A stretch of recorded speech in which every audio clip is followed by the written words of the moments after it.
La hauteur d'un triangle, c'est une droite passant par le sommet du triangle et perpendiculairement au côté opposé. Donc je vais en avoir 1, 2, 3, suivant dans quelle disposition je prends le triangle. Et puis on verra les cas particuliers du triangle rectangle et du triangle avec un angle obtus.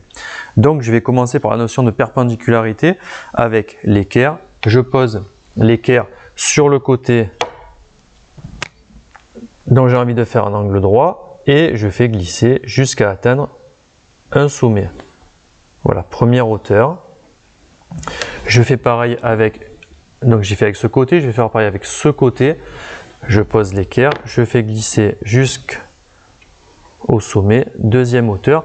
Et si j'ai bien tracé mes hauteurs, elles doivent les trois se couper en ce point. Je vais faire donc glisser ma dernière hauteur.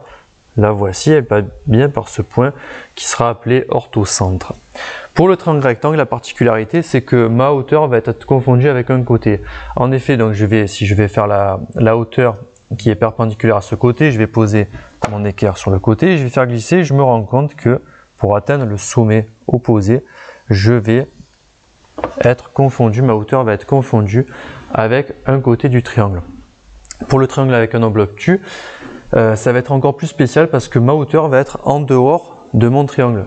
En effet, si je compte tracer ma hauteur à l'intérieur du triangle, je vois que je n'aurai jamais possibilité d'avoir un angle droit. De ce côté, ça sera encore pire, donc je vais me rapprocher de ce côté.